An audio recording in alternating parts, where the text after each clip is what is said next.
Meus queridos, graça e paz, tudo jóia?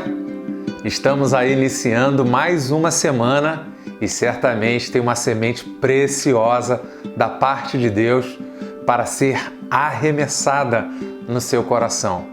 Eu quero pedir, por gentileza, que você me acompanhe na leitura do texto sagrado que se encontra em Filipenses, capítulo 4. Faremos a leitura do verso de número 6 e 7. Assim nos diz o texto sagrado. Não andem ansiosos por coisa alguma, mas em tudo, pela oração e súplicas e com ação de graças, apresentem seus pedidos a Deus, e a paz de Deus, que excede todo entendimento, guardará o coração e a mente de vocês em Cristo Jesus. Bem, nós entramos numa parte da nossa série de meditações em que Paulo já está chegando ao final da carta e agora ele entra num assunto em que ele vai tratar de algo grave. Ele vai dizer: não andem ansiosos por coisa alguma. Eu quero hoje falar sobre ansiedade. E seria muita petulância, muita arrogância pensar que seríamos capazes de falar sobre um assunto tão vasto em apenas cerca de 15 minutos. Por isso, nesta semana, nós separamos 3 abordagens para falar sobre esse mesmo assunto. Hoje, o nosso objetivo é fazer uma definição e fazer uma contextualização desse assunto. Tentar responder a pergunta: por que Paulo vai falar justamente nesse momento da carta, no momento final da carta? Por que Paulo vai falar não andem ansiosos por coisa alguma? Qual seria, ou quais seriam as grandes doenças preocupantes da nossa sociedade pós-moderna? Poderíamos falar que a AIDS é a doença mais preocupante, o câncer, as doenças cardiovasculares. Inclusive, aqui no nosso país, mais de 186 mil pessoas nesse ano de 2020 já morreram de doenças cardiovasculares, 3 vezes mais do que o novo coronavírus. Será que a doença mais preocupante seria então o Covid-19, o coronavírus? Será que as doenças mais preocupantes seriam as doenças da velhice, da idade avançada, como o Alzheimer, o Parkinson? Será que a depressão seria a doença mais importante, mais preocupante, ou seria a ansiedade? Eu quero destacar nesse primeiro momento de que, apesar da ansiedade ela já constar no CID-10, que é o Código Internacional de Doenças, e ser de fato um assunto preocupante de psiquiatras, psicanalistas, psicólogos, neurocientistas, neurolinguistas. Apesar de uma gama de profissionais pesquisarem e se preocuparem com esse assunto, eu quero te dizer que aqui, nesse momento, o apóstolo Paulo ele não está tratando a ansiedade como uma doença. Seria muito fácil só você substituir. Não há uma palavra dizendo não andem com câncer, não andem com doenças cardiovasculares, não andem com AIDS. Não seria esse o sentido. O apóstolo Paulo ele não está colocando aqui a ansiedade como sendo uma doença, mas ele está apresentando a ansiedade como um estilo de vida, uma maneira de encarar a vida, uma maneira de se portar diante das situações da vida. E nesse sentido é que ele vai falar: não andeis ansiosos. Vamos definir a ansiedade? Ansiedade eu gostaria de definir da seguinte maneira: uma atitude frente à vida em que o ansioso se caracteriza por uma pessoa frustrada em suas tentativas de querer ter o domínio, o controle sobre todas as coisas. Nessa tentativa de ter o controle sobre todas as coisas, o ansioso, ele perde o domínio de si mesmo. Seus pensamentos ficam fora de controle, os seus sentimentos ficam fora de controle e os seus comportamentos se tornam comportamentos disfuncionais, ou seja, desconexos, fora do controle. Numa outra situação, nós falamos que o ansioso é alguém que tem excesso de futuro. E essa é a definição que eu quero trazer para você. Alguém que deseja manter o controle, não consegue ter o controle e acaba perdendo o controle de si mesmo. Essa é a definição. Vamos à contextualização. A perguntinha é: por que o apóstolo Paulo começa a falar sobre ansiedade justamente nessa parte da carta aonde ele já está caminhando para o fim? Vamos aqui então contextualizar o que está acontecendo nesse capítulo de número 3 e capítulo de número 4. Paulo faz uma apologia e ele ali traz uma defesa da fé para tentar combater as influências de judaizantes, missionários judaizantes no meio da igreja que estão tentando anular ou estão tentando desvalorizar a doutrina da cruz de Cristo. Paulo vai falar que eles são inimigos da cruz de Cristo. Primeiro fato que a gente não pode ignorar. Então, só para você entender que o momento é um momento de tensão. Segundo momento, Paulo descobre que duas irmãs que fazem parte da equipe de liderança estão entrando em conflito. Está havendo uma desavença entre essas duas líderes e Paulo pede então ajuda ao Cízigo, ou Cisigo, que é o seu companheiro de jugo. Pessoa da qual nós não sabemos o nome, mas é um companheiro. É aquele amigo para todas as horas, amigo dos tempos difíceis.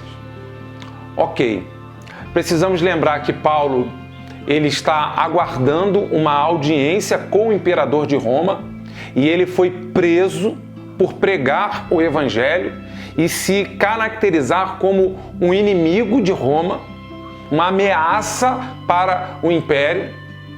E ele está numa prisão domiciliar porque ele é um cidadão romano. Ele corre o risco de ser sentenciado à morte e ele vai dizer que se morrer, o morrer é lucro, porque o seu viver é Cristo. E ele, além de todas essas questões que nós estamos aqui apresentando, Paulo também, logo em alguns versículos anteriores, apesar de tudo isso, que seriam situações potencialmente, que potencialmente seriam capazes de levar o seu coração à ansiedade, ele começa, então, ali no capítulo 4, versículo 4, ele dá um mandamento para a igreja dizendo: olha, vocês precisam se alegrar no Senhor. Alegrem-se no Senhor. Regozijai-vos no Senhor. E aí, na nossa última exposição, nós explicamos ali os sentidos do verbo alegrar-se no Senhor. No versículo de número 5, ele vai dizer: olha, seja a vossa equidade notória diante dos olhares de todos. Numa outra versão, seja a vossa moderação conhecida de todos os homens. Paulo está dizendo que o cristão, ele precisa viver, diante de todas as situações, ele precisa viver uma vida equilibrada, uma vida moderada, uma vida onde o domínio próprio marque e caracterize a vida do cristão. A alegria como uma marca, olha aí, o equilíbrio, uma vida moderada como sendo uma outra marca do cristão, e logo em seguida, a última frase, antes de começar a falar sobre ansiedade, é: perto está o Senhor. O Senhor está perto, o Senhor está próximo. Essa proximidade da qual Paulo está falando, a gente não consegue definir com exatidão o que ele está dizendo, porque pode ter 3 significados. Saber que o Senhor está próximo pode significar uma questão de espaço, uma questão de lugar. Olha, o Senhor está do teu lado, o Senhor está contigo, o Senhor nunca vai te abandonar, o Senhor estará presente em toda e qualquer situação. E isso traria uma sensação de segurança, de firmeza. Firmeza essa que ele fala no capítulo 4, versículo de número 1. Sejam firmes ou estejam firmes. E por que não entrar em ansiedade ou não andar ansioso? Porque o Senhor está perto, porque o Senhor não nos abandona, porque o Senhor não vai piscar os seus olhos, Ele não vai Ele não deixará de dispensar sobre nós o cuidado, porque Ele está conosco, Ele está do nosso lado.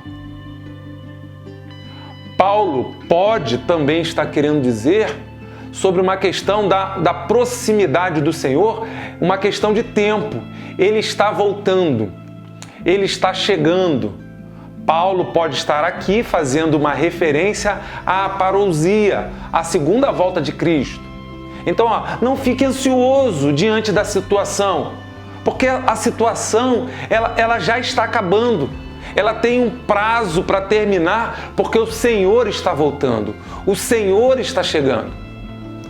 Ou, quando Paulo está querendo dizer que o Senhor está próximo, ou que o Senhor está perto, ele chama a atenção de que nós pertencemos a Ele.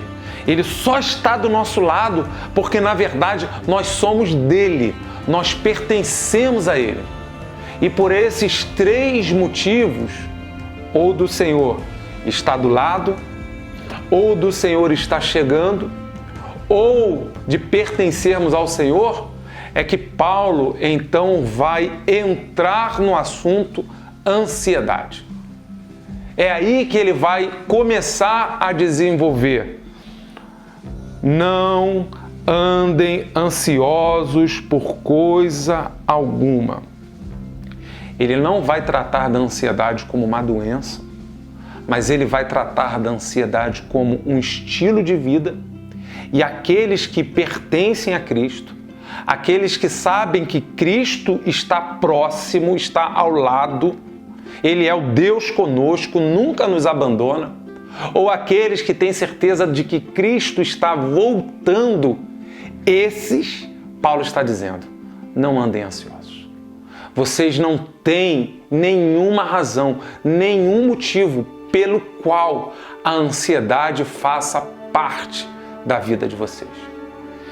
E logo em seguida, que a gente chama de contexto imediato posterior, eu fiz aqui um levantamento do contexto imediato anterior, falando das coisas antes.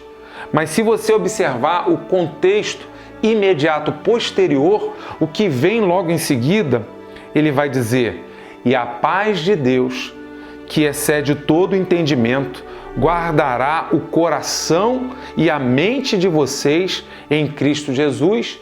E aí ele vai encerrar essa sessão dizendo, finalmente, versículo de número 8, finalmente, irmãos, tudo que for verdadeiro, tudo que for nobre, tudo que for correto, tudo que for puro, tudo que for amável, tudo que for de boa fama, se algo de excelente, se houver algo de excelente ou digno de louvor, pensem nessas coisas. E eu quero encerrar com essa palavra, ansiedade, é um problema aqui. É uma maneira errada de pensar a vida. É uma maneira errada de olhar a vida. E Paulo constrói todos os argumentos necessários pela força do Espírito Santo, né, com a ajuda do Senhor, convencer você e convencer a mim. Não andem ansiosos por coisa alguma. Essa semana eu quero lhe convidar a fazer esse percurso comigo. Estamos abordando hoje, como introdução, falaremos amanhã, faremos um segundo desenvolvimento e na sexta-feira estaremos então concluindo esse assunto. A nossa igreja, ela já teve a oportunidade de fazer uma live sobre isso numa quinta-feira.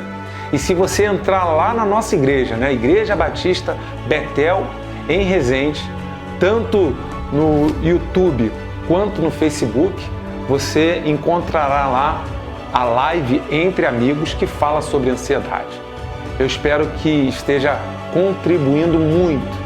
Um assunto grave, um assunto importante, um assunto bíblico e um assunto que certamente, pela palavra de Deus, fará uma grande diferença na sua vida.